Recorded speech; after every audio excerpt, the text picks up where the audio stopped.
由學生事務處領袖素質中心及吳叔基金會合辦嘅老吾老長者服務義工計劃，致力參與社區服務同改善家居。喺2025至26學年期間，超過180名浸大學生參與呢個計劃。學生以小組形式定期探訪體弱長者，合共完成超過100項度身訂造嘅家居改善措施。好多謝佢哋啦！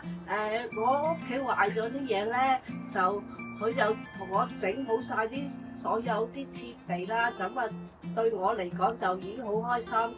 為提升長者嘅居住環境，同學協助添置防滑產品同家用電器，安排家居維修服務，為浴室地板塗上防滑塗層。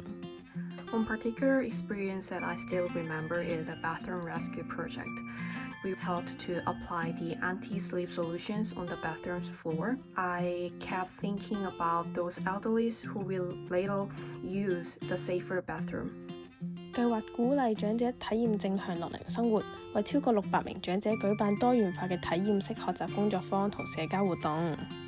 有陣時候咧，真係要做多一步咯。我之前都有參加過一啲同長者做工藝嘅活動啦，咁學習到咧要對長者有耐性啦，因為佢哋有時候嘅諗法同我哋嘅有啲唔一樣啦。只要我哋彼此去傾聽對方啦，咁就可以幫助對方去完成一個好靚嘅藝術品㗎啦。學生亦藉着家訪同社交活動，向長者派發超過500份嘅關懷包，進一步促進身心健康。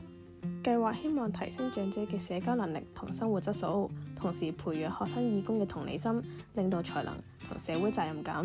Conversing with them, you learn a lot about their backstories and where they were from, their careers, they would tell us about their lives. It was really interesting to learn about all their unique hobbies. 我会体验到在香港生活的来自不同地方的老人，他们的一个身心状况和他们的一些很多很奇妙的经历，我觉得这是对我自己人生的一个丰富人生经验的一个体验。This program literally connected me more deeply with the Hong Kong local society, both with Hong Kong's elderly and local community.